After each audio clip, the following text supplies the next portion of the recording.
हात नको लावू.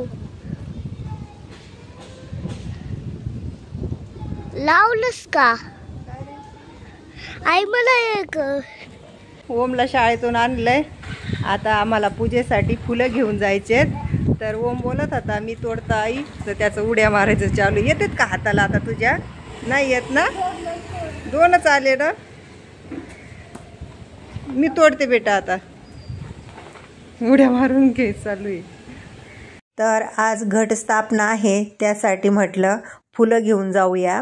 तर गार्डनमध्ये फुलं घेण्यासाठी आलेले आहे आणि दरवाजाला आपल्याला तोरण बनवायचं आहे. त्यामुळं म्हटलं आपण आंब्याचे पानं घेऊन जाऊया. थंड झाले असं ना आता मटकी खा. तर ओम आता पेपर देऊन आलेला आहे स्कूलवरून आणि आता तो नाश्ता करायला बसलेला आहे. दोन पेपर राहिले. आणि हे आज कोणता होता रे? अरे तू काय येड बनवतो रे, खोटं बोलतो. नको ना खोटं बोलू.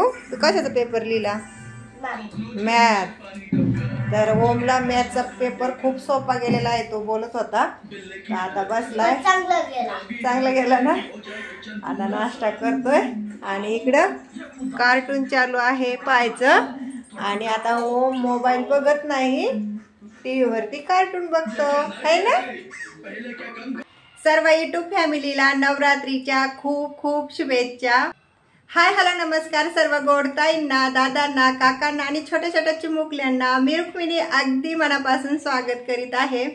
आज घटस्थापना आहे आणि घटस्थापनेच्या दिवशी आज मी अखंडित दिवा प्रज्वलित करणार आहे. आणि तो कशा पद्धतीने मी करत असते आणि तो दिवा 9 दिवस विझू नये आणि त्याला काजळही लागू नये यासाठी मी कशा पद्धतीने दिवा प्रज्वलित करत असते ते आजच्या व्हिडिओमध्ये मी दाखवणार आहे. चला मग या व्हिडिओला सुरुवात करूया. तर आज घटस्थापना आहे, त्यामुळं म्हटलं आपण दार स्वच्छ पाण्याने धुवून घेऊया. तर येथे माझं पाणी टाकायचं चालू आहे आणि पाणी टाकून झाल्याच्या नंतर पूर्ण पाणी आपल्याला ओढून घ्यायचं आहे. आणि पाणी ओढल्याच्या नंतर परत मी कपड्याने पुसून घेत असते, म्हणजे शिडी लवकर कोरडी होते. आणि इतर वेळेस तर आपण दार धुतो, परंतु एखादा फेस्टिवल असेल तर त्यावेळेस दार स्वच्छ पाण्याने धुणे, उंबरठा लेपन करणे, रांगोळी काढणे, असा हा म्हणजे नवरात्राचा सण असतो की नकळत का होईना आपल्या घरामध्ये लक्ष्मी प्रवेश करत असते. तर चला आपण आता पूर्ण दार स्वच्छ धुवून घेऊया. तर आपल्याला देव उजळून घ्यायचे आहे, त्यासाठी हे पहा, हे लिक्विड मी आणलेलं आहे. आणि हे लिक्विड आता कसं लावायचं ते तुम्हाला डेमो करून दाखवते. तर आपण आता प्लेटमध्ये आता हे लिक्विड ओतून घेतलेलं आहे. त्यानंतर आपण एखादा कॉटनचा कपडा किंवा कॉटन अशा पद्धतीने मी घेतलेला आहे. आणि गणपती बाप्पाला पहा अशा पद्धतीने ते लिक्विड लावायचं. आणि हे लिक्विड लावल्याच्या नंतर 10 मिनटासाठी असेच देव ठेवून द्यायचे. आणि 10 मिनटाच्या नंतर परत एक कॉटन दुसरं घ्यायचं आणि ते जे लिक्विड लावलेलं आहे ते पूर्ण पुसून घ्यायचं. आणि पुसल्याच्या नंतर परत आपण हे पाण्याखाली धुवून काढायचे आहेत देव. एकदम म्हणजे मस्त असे देव उजळतात पहा. मी तुम्हाला पुढं दाखवणार आहे धुतल्याच्या नंतर कसे निघतात ते. आणि अशा पद्धतीने सर्व देवांना आता मी लिक्विड लावून घेते. तर मस्त असे देव निघतात याने. तर मी पूजेची काय काय तयारी करून घेतलेली आहे ते तुम्हाला आता पुढं दाखवणारच आहे. तर पूजा मांडण्याच्या अगोदर सर्वात आधी म्हटलं उंबरठा लेपन करून घेऊया. आणि त्यानंतर आपल्याला तोरणही बांधायचं आहे. आंब्याचं तोरणही बनवून घेतलेलं आहे.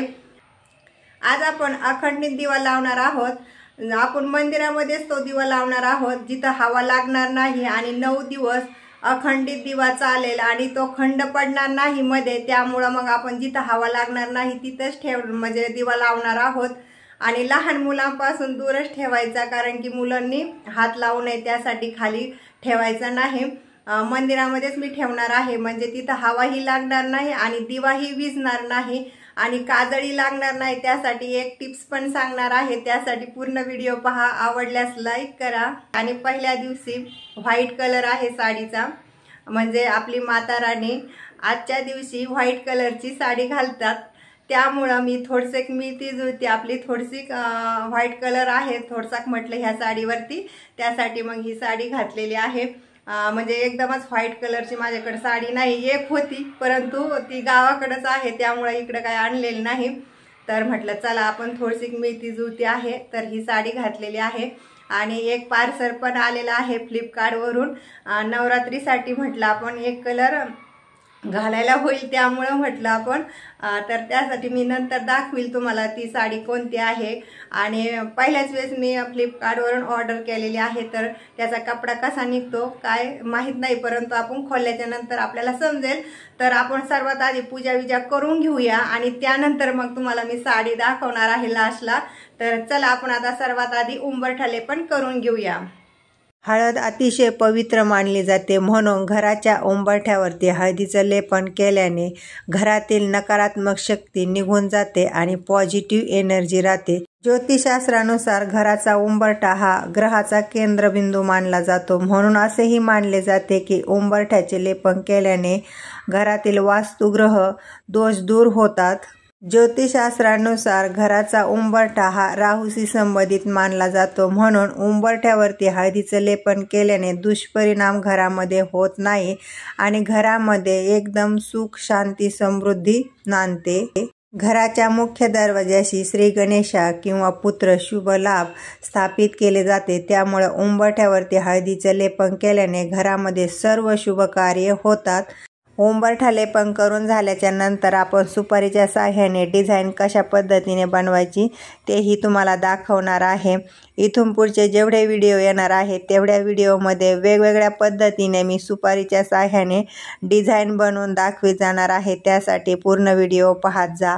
आणि हा व्हिडिओ थोडासा लेटच येत आहे. तर येथे आपले आता पूर्ण रांगोळी काढून झालेली आहे. तर पहा मस्त अशी येथे मी डिझाईन बनवलेली आहे सुपारीच्या साह्याने. पूजेसाठी आपण आता येथे फुलं घेतलेले आहेत आणि त्यानंतर तुम्ही पाहू शकता सर्व देव आपण आता उजळून काढलेले आहेत आणि कॉटनच्या कपड्याने मस्त असे पुसून घेतलेले आहेत. तर तुम्ही पाहू शकता त्या लिक्विडने एकदम म्हणजे असं सोनेरी कलर आलेला आहे आपल्या देवाला, मस्त असे निघलेले आहेत. आणि त्यानंतर आपण दरवाजासाठी हे तोरण बनवलेलं आहे आणि आपण आता चला मग आता पूजेला सुरुवात करूया. पूजेला सुरुवात करण्या अगोदर सर्वात आधी म्हटलं आपण हे पंचपाळा आपण क्लीन करून घेतलेला आहे. यामध्ये नवीन हळदी कुंकू तांदूळ त्यानंतर खडी साखर भरून घेऊया आणि त्यानंतर मग आपण पूजेला सुरुवात करूया.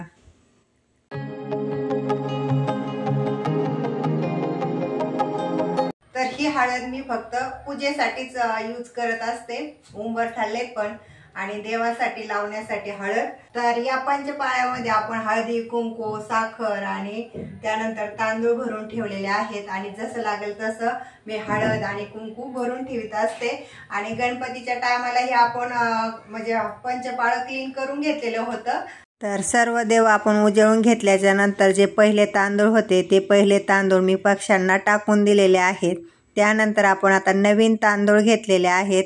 या तांदळावरती आपण आता कवड्याही ठेवणार आहोत आणि या कवड्यालाही आपण आता हळदी कुंकू लावून घेणार आहोत. हे तांदूळ मी दररोज चेंज नसते करत, परंतु 15 दिवसातून किंवा महिन्यातून किंवा एखादा तांदूळ तुटायला लागला की लगेच मग तांदूळ चेंज करत असते. तर अन्नपूर्णा ही आपण आता तांदळावरती स्थापित केलेली आहे.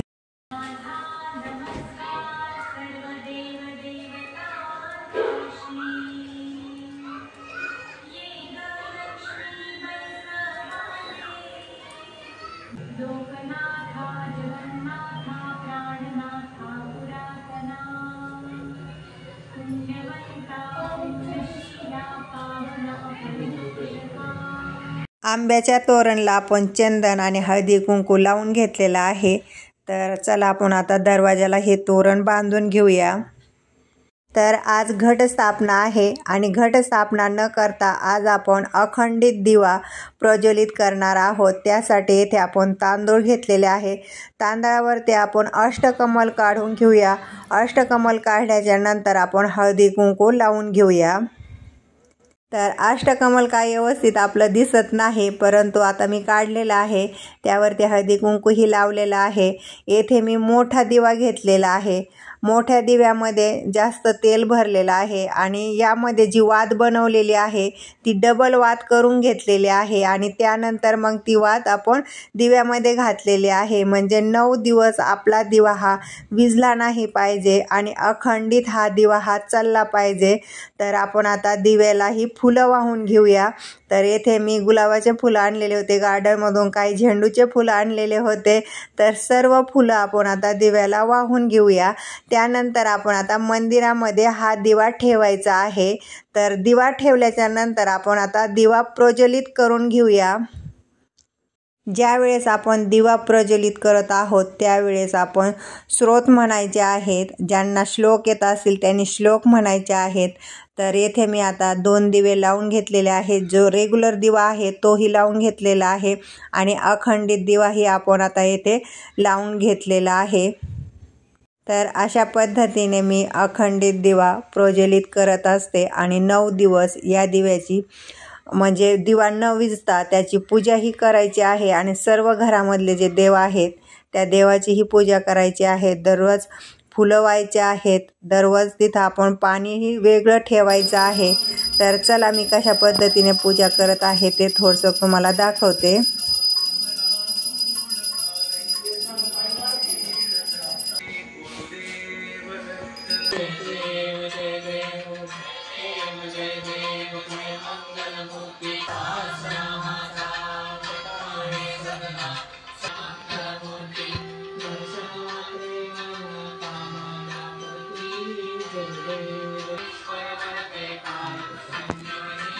तर घरातल्या देवतांची पूजा करून झाल्याच्या नंतर मी उंबरठ्याची ही पूजा करून घेत असते. उंबरठ्यावरती फुलं वाहून घ्यायचे आहे. त्यानंतर स्वास्तिकवरती हळदी कुंकू वाहून घ्यायचं आहे. त्यानंतर आपण आता उंबरठा हा पूजून घेऊया.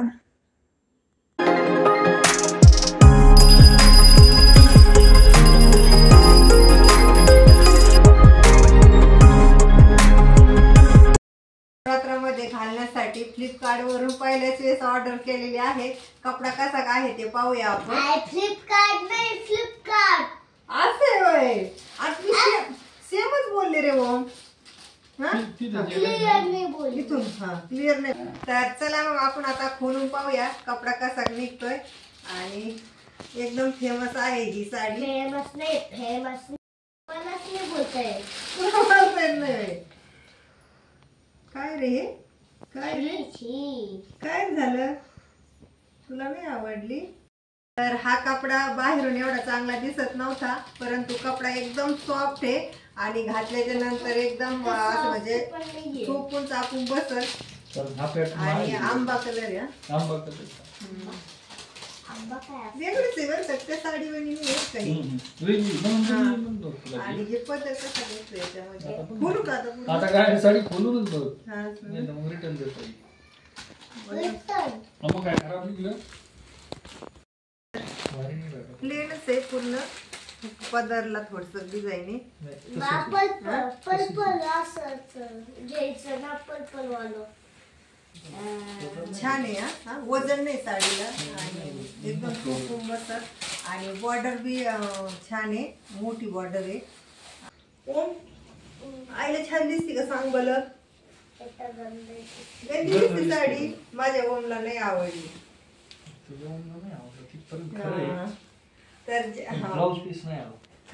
तर नवरात्राच्या 9 कलर मध्ये आंबा कलर ज्या दिवशी येईल ना त्या दिवशी मी ही साडी घालणार आहे. आणि ब्लाउज पीस नंतर सिविल, कारण की 8 दिवस झालं ऑर्डर दिलेली होती, परंतु नेमकं घट स्थापनेच्या दिवशीच फ्लिपकार्टवरून साडी फाटलेलं देते. फाटलेलं नाही बाबा, मी खोलून बघते ना साडी. चड्डी फाटून देते. चांगली दिसते बरं का. मला वाटलं एवढी चांगली नसतं. छान आहे. चड्डी फाटून देते. आणि माझा हा व्हिडिओ तुम्हाला कसा वाटला आहे कमेंट बॉक्समध्ये नक्की कळवा. परत भेटूया असेच नवीन छानशा व्हिडिओमध्ये. तोपर्यंत धन्यवाद.